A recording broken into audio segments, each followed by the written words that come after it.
Hey guys, and welcome to my channel. In this video, we are talking about standing your ground. All right, standing your ground against toxic people, against narcissists, and just in life, period. All right, because when we're talking about standing our ground, what we're actually talking about here is assertiveness. Okay, because a lot of survivors, if we keep it real with ourselves, if we look back on the scenarios and the setups and the situations, the circumstances that, that fostered or created the opportunity to be with a narcissist or to be attached in a toxic situation, chances are we were being pretty passive. We were being pretty passive. We were giving someone else the authority, giving someone else the control, putting that relationship or, whatever on a throne, basically. We were biting our tongues. We were having weak boundaries. And even though we had high hopes and we wanted to have those high standards, we were settling. So, after narcissistic abuse, we can clearly see the cost of weak boundaries, guys. The cost of weak boundaries, the cost of a damaged self-esteem, the cost of low self-acceptance. And when we see all of that, guys, we have to refuse. We have to step out of resistance, right? Or learn how to resist the right thing, but step out of resistance to our old toxic patterns, okay, is what I'm saying here. And we have to refuse to be a doormat anymore. We have to refuse to live as a victim. We have to refuse to be on somebody else's time, to be on somebody else's program. Like, enough really has to become enough, and we have to assert ourselves. We now need to be the decision maker. Yeah, go ahead and wear the pants. You should be wearing the pants to your life as adults. You should be. All right? But that's going to require some things from you guys.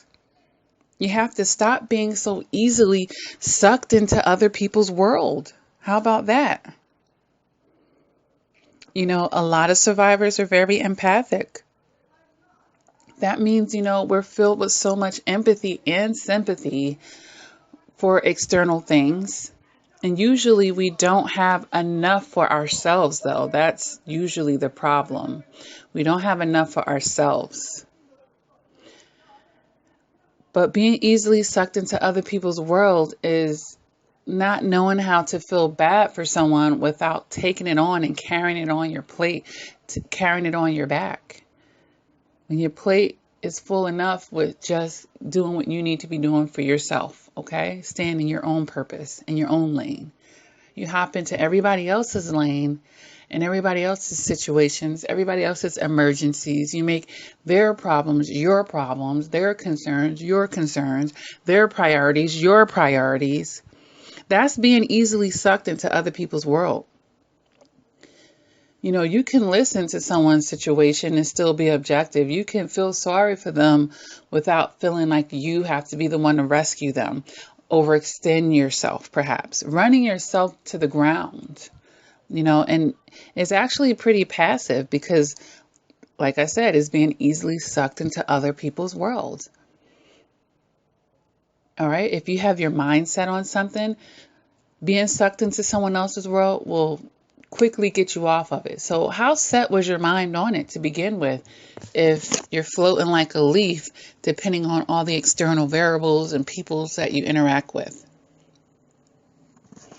How can you get things done? How can you stay on track? How can you be fruitful for yourself if you're so easily distracted? Because that's what that person can be at that point. And I don't want you guys spending your whole life that way. It's time to recognize that issue and intercept it. All right. So along with being easily sucked into other people's world, we also need to stop being so easily influenced in a negative light. easily influenced in a negative life. Every ideal is not a good one, and then that speaks to being a yes person. So until you get comfortable with just saying no, you're going to continue to have issues in this area. And you're going to be repeating cycles, guys. And I talked about this in other videos where we need to heal, but we need to grow. See, the healing part helps to mend our wounds, the ones that we currently have. But the growing part gives us the emotional intelligence to say, you know what, I'm going to take the wisdom and the lesson out of this situation. And not only have I healed, but I've grown from it. And now I won't have to experience it again. You see? You have to grow from it. So yes, you're going to have to learn how to just say no to them and say yes to yourself.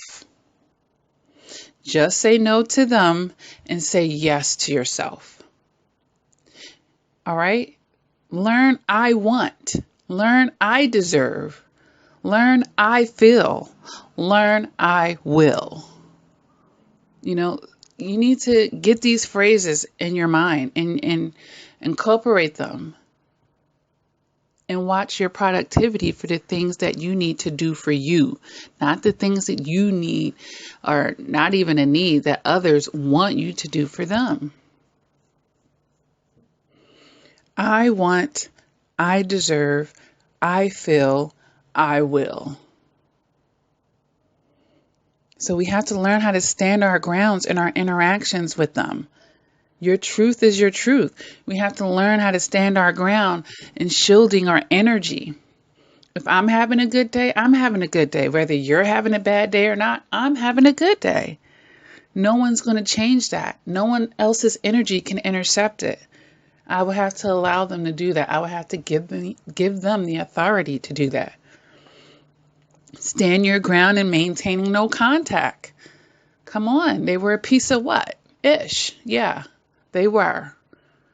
They don't deserve your sympathy and your empathy. You don't need to look at everything they did to you. No contact is kind compared to everything that they've done to you. You're not even doing an eye for an eye. You're just going no contact. You're just removing yourself from interacting with that energy. You're not even trying to eye for eye with them. You're just going no contact. That's kind. That's very kind. We're going to continue to stand our ground when standing in our truth. Okay. People can perceive what they want. People can think what they want. People are allowed to have their own opinions. I don't have to attach with it. I don't have to make it about my self-worth.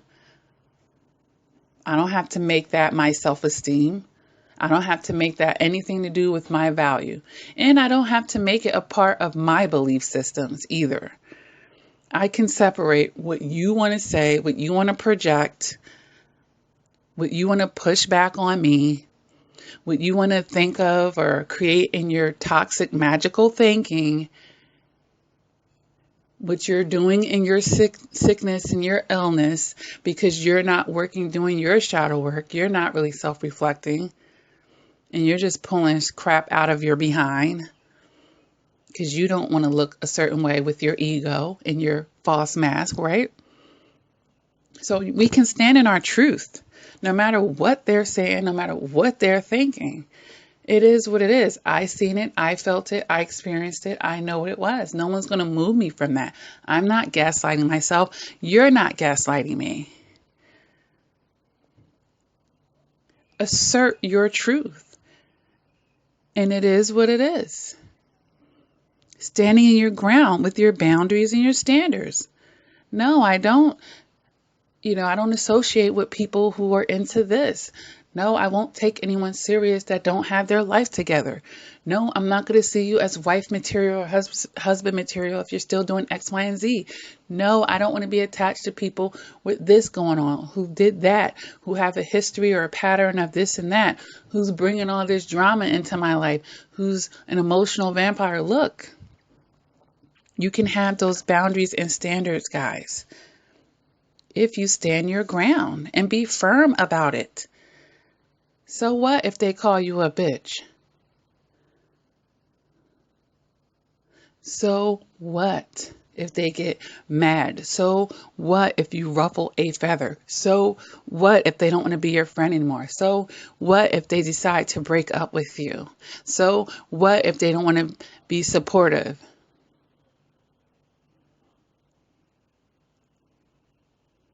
Okay? Because you're not unconditional. There needs to be conditions. And that's a whole nother video that I'm not going to get into right now. But let's stand our ground, survivors. Let's stand our ground. Assertiveness. Learn the art of it. Study it. Get more assertive.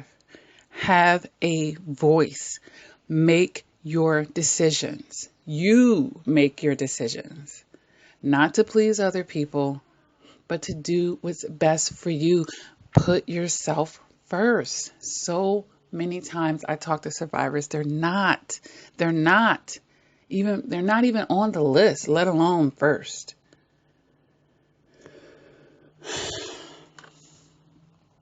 We have to do better, guys. We have to do better.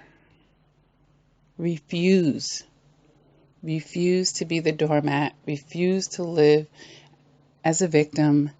Just say no to them and say yes to yourself.